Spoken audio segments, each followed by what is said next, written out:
Greetings, Guardians, my name is Bife here. So let's get to talking about Calus. Recently there was a line of dialogue that came up at the end of the Shattered Realm activity, and it led us to a really interesting question that frankly needs to be addressed. Is Calus still alive?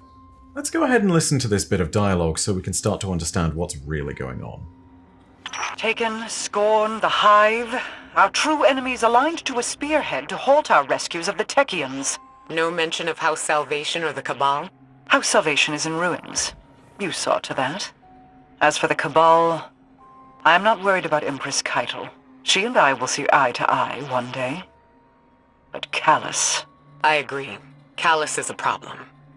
We should discuss what the Vanguard found aboard the Glykon. In private. So here's the thing. We last heard Calus's voice on the Glykon thanks to the Locus of Communion. Yeah, I think to understand all of this we may need to go ahead and explain Presage for a bit. In the Presage mission, we fight off this big nasty Scorn boss at the end called the Locus of Communion, but according to the records discovered by Savathun, who was at the time posing as Osiris, the Locus spoke with many dead voices. This isn't surprising considering the rather gruesome experiments going on there and the stated aim of said experiments of communing with the darkness. But the thing is that during the process of the mission we could also hear some other voices from characters that were also very much dead. That included Dominus Ghaul, Sagira, and Cayde Six, and of course, this is the voice selection that also included Emperor Calus. Take a listen to this line of Calus dialogue that you can hear in the mission if you happen to get lucky and hear him as opposed to one of the three other characters. I promised you true power. Here you shall find it. So, just with this series of introductions, I think we have a few big questions. Number one is simply, if we heard Calus's voice amongst these dead voices, why is Mara still concerned about his moves, and why is Ikora still concerned about his moves and presence? Question number two is, what actually happened to Calus aboard the Glykon, and did he actually die? Question three is whether Calus actually has a deeper connection to the darkness, or whether he's just sitting there fanboying over the voice behind it. And question four is whether we can trust anything that was given to us by Osiris in that mission, who, remember, at this point was actually Savathun in disguise, and of course no one was telling all of us this just yet. Before we get to questions 1 through 3, I think we should answer question 4, and to the surprise of some of you, I'm going to go ahead and make a rather bold assumption, which is that whilst Savathun definitely held back some of her information, she might not have been lying to us. Now, here's the thing. There's definitely things that probably weren't revealed about the Glykon and the events that occurred aboard it thanks to Savathun tampering with all the information that she found. But the fact that she, as Osiris, sought to authorize return journeys to it and continued to work with us to delve into those records tells me that she might have been somewhat in the dark about the goings-on there as well. From her position, she could have definitely withheld some important information from us, but she also could well have just not understood what happened to the Cabal or Calus either. So for the moment, let's make a bold and potentially dangerous assumption, and let's assume that we don't have the full picture of what happened, but let's go ahead and trust the information that we do have, up until it leaves us with an incomplete picture. I also think it'd be hard for Savathun to actually edit the memories found within the Captain's Log lorebook, so I think that those pages can be trusted seeing as they appear to be first-person accounts from the perspectives of a multitude of different characters. So, with that tentative note that this stuff might be true and might not, let's see about answering some of those other questions. Starting off, why might Mara and Ikora being concerned be a worry for us? To put it much more simply, they're just way better informed than we are. Like, Mara is a being numbering billions of years in age, and with power that might be godlike for all we know. Her knowledge of goings-on in the Ascendant Plane, her encounter with the darkness, and her war against the forces of the Hive alone have gifted her with considerable insight, and that's not even to mention the alliances that Mara forged for the sake of cultivating her information network and creating instances where her plans could unfold. She's previously worked with the Exo Stranger, Osiris, Eris Morn, and a variety of Guardians, and at some point even the Nine. So her information network is broad and well developed.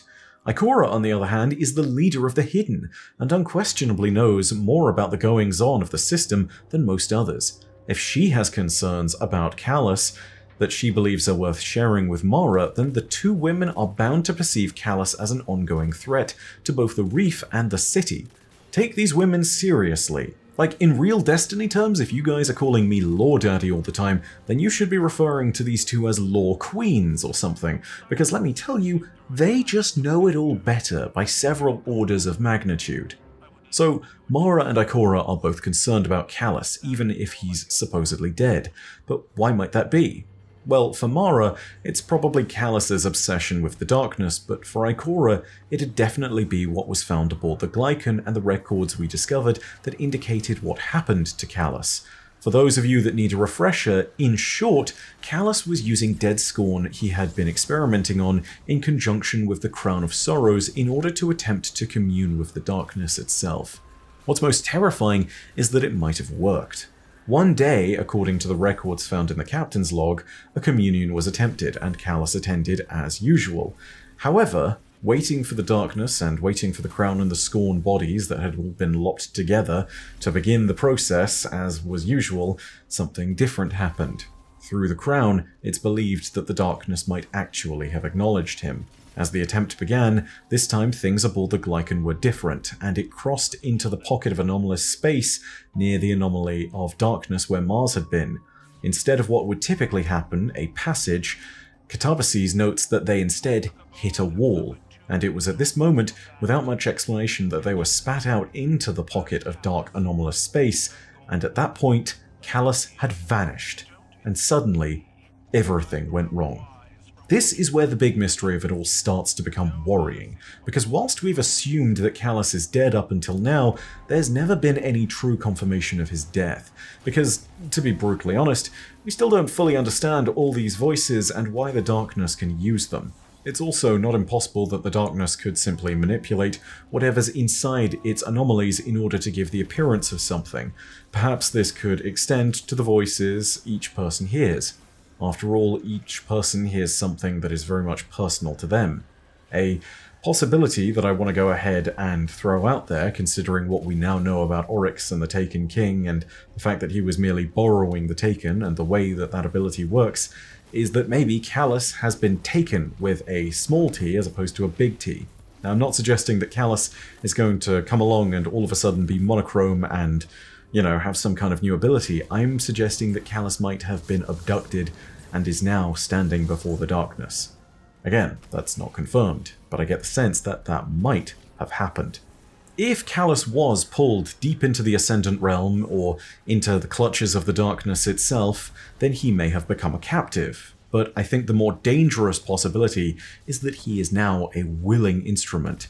And this is the point at which we need to speculate more about our third question, whether Callus and the darkness have some kind of deeper connection. You see, Callus has witnessed the darkness before, as he was exiled aboard the Leviathan, and there's no telling what words were exchanged or what was said when that happened.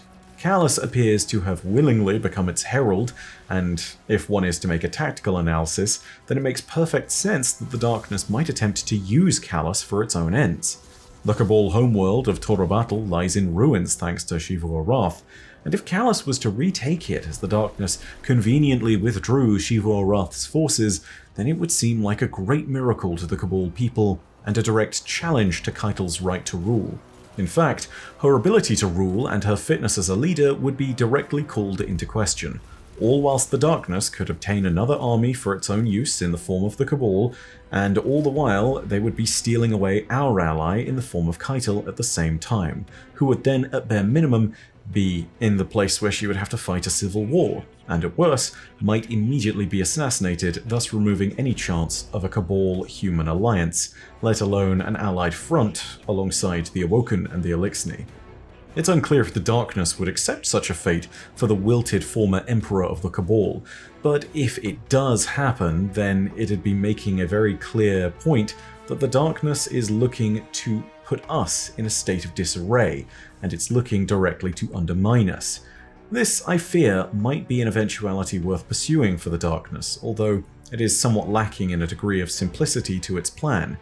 It seems to fit the general moves that has been made by the Darkness recently to consolidate forces within the Dark Alliance, but whatever happens, it's almost certainly not going to be good. So, is Callus still alive? I don't know, but I don't think he's necessarily dead. And I feel as though whilst we have some indication that he might be dead, there's never really truly gonna be an end to this character until we start to see bones and a skull. And if we ever hear his voice again in some other context, I think it's fair to say that we certainly didn't understand what happened in the Presage mission aboard the Glycan to the fullest of our ability. If so, that's going to mean a variety of terrifying things. Whether these happen or not is something that we'll have to see about in time. But that's all from me for now. I hope you enjoyed the video. Sorry that there's no conclusive answer to this one, but I feel like part of the strength of this is that you guys get to discuss any information I might have missed down below in the comments section. And of course, if you want more Destiny content, go ahead and hit subscribe and the bell next to subscribe to turn on those email notifications. But as per usual, know that your viewership is quite enough for me. And in the meantime, my name is Byf. Perodacia ad Astra. I'll see you, Starside.